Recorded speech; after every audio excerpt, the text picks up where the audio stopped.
Sur les visages, les sourires se font rares. Pourtant, lors de ce pique-nique, Valérie Pécresse était censée remercier le travail des militants.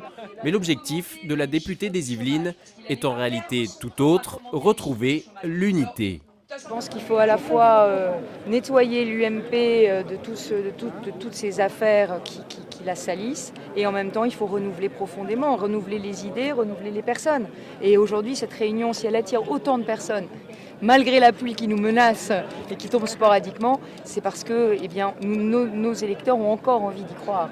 Pourtant, selon un sondage publié ce samedi, près de 80% des sympathisants UMP réclament une rénovation profonde du parti et près de la moitié veut un changement de nom.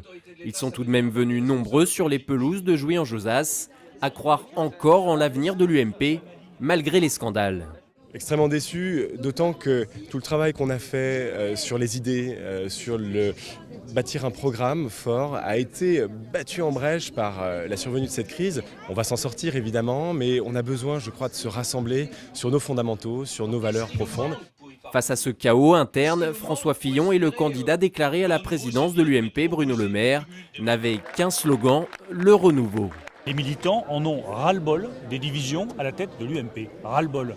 Ils veulent plus entendre les querelles entre les uns et les autres. Ils veulent plus de guerre des chefs. Ils veulent plus de petites remarques désagréables des uns sur les autres dans notre famille politique. Le 29 novembre, un nouveau président prendra la tête de l'UMP. D'ici là, le maître mot est clair, redorer l'image du parti.